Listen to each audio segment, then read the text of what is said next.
ರೇಣುಕಾಸ್ವಾಮಿ ಕೊಲೆ ಕೇಸ್ನಲ್ಲಿ ದರ್ಶನ್ಗೆ ಸಂಕಷ್ಟ ಎದುರಾಗುವ ಸಾಧ್ಯತೆ ಇದೆ. ಆರೋಪಿ ಪ್ರದೋಷ್ ತನ್ನ ಮನೆಯಲ್ಲಿ ಸಿಕ್ಕ 30 ಲಕ್ಷ ರೂಪಾಯಿಗೆ ದ್ವಂದ್ವ ಉತ್ತರ ನೀಡಿದ್ದಾನೆ. ಮನೆಯಲ್ಲಿ ಸಿಕ್ಕ ಹಣ ನನ್ನದೂ ಅಲ್ಲ, ಕುಟುಂಬಕ್ಕೂ ಸೇರಿದ್ದಲ್ಲ ಅಂತ ಐಟಿ ಅಧಿಕಾರಿಗಳ ಮುಂದೆ ಪಕ್ಕಾ ಲೆಕ್ಕ ಕೊಟ್ಟಿಲ್ಲ. ಹಣ ಎಲ್ಲಿಂದ ಬಂತು, ಕೊಟ್ಟಿದ್ಯಾರೊಂದು ಅಂತ ಬಾಯ್ಬಿಟ್ಟಿಲ್ಲ. ಇದರಿಂದ ಮತ್ತೆ ದಾಸರನ್ನ ವಿಚಾರಣೆಗೆ ಒಳಪಡಿಸಲು ಐಟಿ ತಯಾರಿ ನಡೆಸಿದೆ. ನೆಲಮಂಗಲ ಕೆಎಸ್ಆರ್ಟಿಸಿ ಬಸ್ ನಿಲ್ದಾಣದ ಕಾಮಗಾರಿ ಕಳೆದ 6 ವರ್ಷಗಳಿಂದ ನನೆಗುದಿಗೆ ಬಿದ್ದಿದೆ. ನಿರ್ಮಾಣ ಹಂತದ ಬಸ್ ನಿಲ್ದಾಣದಲ್ಲಿ ಆಳೆತ್ತರದ ಕಸ ಬೆಳೆದಿದೆ. ಕಟ್ಟಡದ ಮೋಲ್ಡ್ ಕಂಬಿಗಳು ತುಕ್ಕು ಹಿಡಿಯುವ ಸ್ಥಿತಿಯಲ್ಲಿವೆ. 2019ರಲ್ಲೇ ನಿಲ್ದಾಣಕ್ಕಾಗಿ ಅಡಿಪಾಯ ಹಾಕಲಾಗಿತ್ತು. ಆದರೆ ಮಂದಗತಿಯಲ್ಲೇ ಕಾಮಗಾರಿ ಸಾಗಿದೆ. ಸ್ಥಳೀಯರು ಈ ಬಗ್ಗೆ ಅಧಿಕಾರಿಗಳ ವಿರುದ್ಧ ಕಿಡಿಕಾರುತ್ತಿದ್ದಾರೆ. ಡ್ರಗ್ಸ್ ವಿರುದ್ಧ ಜಾಗೃತಿಗೆ ಇಂದು ವಿಂಟೇಜ್ ಕಾರು ಮಾಲೀಕರ ಸಂಘ ರ್ಯಾಲಿ ಆಯೋಜಿಸಿತ್ತು.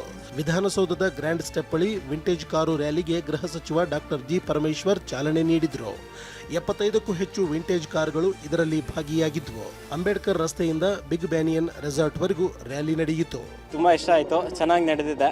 ಹಾಗೆ ನಮ್ಮ ಹೋಮ್ ಮಿನಿಸ್ಟರ್ ಸಾಹೇಬರು ಪರಮೇಶ್ವರ್ ಅವರು ಸರ್ ಸಹ ಬಂದು ಇಲ್ಲಿ ಮೋಟೋವನ್ನು ಕೊಟ್ಟು ನಮಗೆಲ್ಲರಿಗೂ ತುಂಬ ಖುಷಿ ಆಯಿತು.